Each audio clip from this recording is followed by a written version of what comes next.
Hey, I'm at D20. We got another Spires list for you to look at. We got NashiraCat called Bomb Hunting. Please tell me there's like a million catabolic nodes in this list. That'd be really. First, we're in Directorates with the Biomancer. Directorates is going to give the Biomancer 2 additional Biomancies and the Burnout Draw event for any 1 unit each round of the game.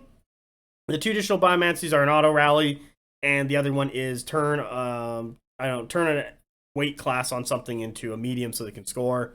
Usually used on force-grown drones or strikes, mostly strikes. This Biomancer's got Avatar Projections as the Flesh Carver. The Flesh Avatar Projection allows you to like join a medium or a brute regiment, while the Flesh Carver, I think, gives you bonus healing when you do use your heal. Biomancer, that is a mastery.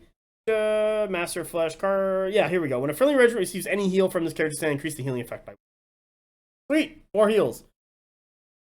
In the regiment, they have force-grown drones and a catabolic node. So they're gonna explode. Is that it? That can't be it. Hold on. 2-page off. Yeah, there we go. More stuff. Okay, good. I was worried there for a moment. Next thing we have here is gonna be the other unit of force-grown drones with more catabolic node. All right, bomb hunting it is. Abomination. It's good for a medium. It's not like 10 wounds and it's clash 2 with 10 attacks. Like the Abomination's always been weird. The change from heavy to medium is what it needed. I am glad we're seeing more of it. I do want to know how it pans out as a medium, if it is worth it. It is pretty cheap for what it's providing at 150 points, but also it's kind of a cruise missile at March 10.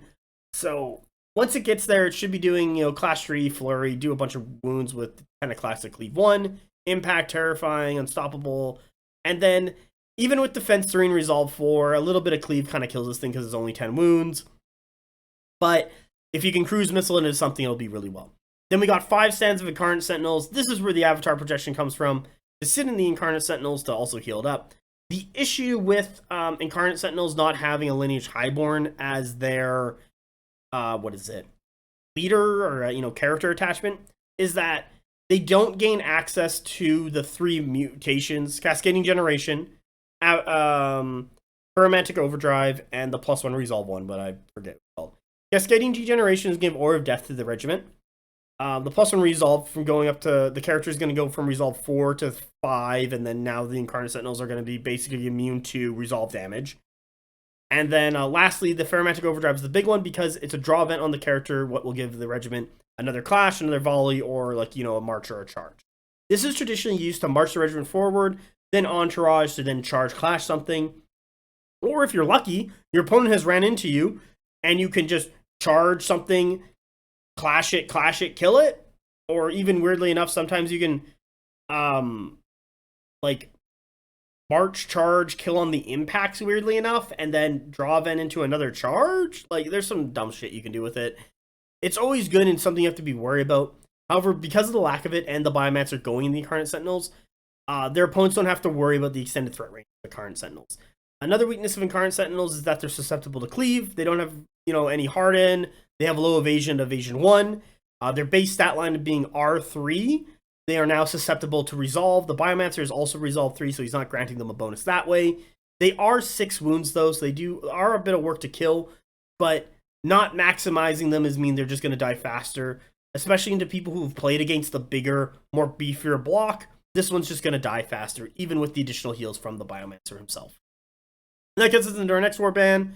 We have a Ferromancer. He's got the sensory augmentation. This is the one where I talked about this before, and this is a weird one. I still don't fully understand it, but you can draw the card, look at the command card of your opponent's command stack, then you can draw and activate your next command card instead. If you choose not to, you just put them back on top. You can only use this once per round. Seems kind of weird. I think I kind of have a rough idea. Someone can explain to me how I'm wrong. That's okay. Then we got Master of Flesh, where you can double cast Biomancies or Ferromancies. There's a lot of good Ferromancies in there. There's heals, there's more attacks, there's more movement, there's the actions of -1 defense, and a lot of this stuff just happens. Your opponent's like, well, I'm in range, guess I'm getting affected by it. This Ferromancer is going to be sitting in an MSU of Force-Grown Drones. Looks like no catabolic node, because I guess this Ferromancer doesn't want to explode when the Force Grown drones hit somebody. Another abomination for another cruise missile. Then we get into our last warband, what is a high clone executor with marksman, disperse, and attracting pheromones. Attracting pheromones, I think, is that forward force? This is a mastery. This has to be. It is forward force. The high clone can also take 2 tactics. Now, Nashira has only opted to take 1. Double time is still good for marksman clones. +1 Bastion for +1 defense is still good for marksman clones. Don't get me wrong, disperse for loose formation is the obvious pick that the first one you're going to do, but the other 2 do have merits, especially in the late game when you have to run the marksman clones, like, you know, triple march them onto a zone because they're sitting so far back. It can lead to you scoring out and winning the game at that point because you had the speed. He's got 2 more Force Grown drones with catabolic node. So that's 4 units that'll explode upon people. And then here we go, the classic double 4-stand of marksman clones with the high clone sitting in one of them, raining death from above. We got the -1 defense from the other one. This list is kind of weird. A lot of Force Grown drones. One of the issues with Force Grown drones is they die like very quickly. Catabolic node, you're just kind of be running in and exploding onto people. Hopefully it trades up. Losing these regiments and losing your walls, because that's what they're kind of acting as, is going to hurt, because there's a lot of Force Grown drones. The double abominations are probably going to die pretty quickly. There's not a lot of sustain in here.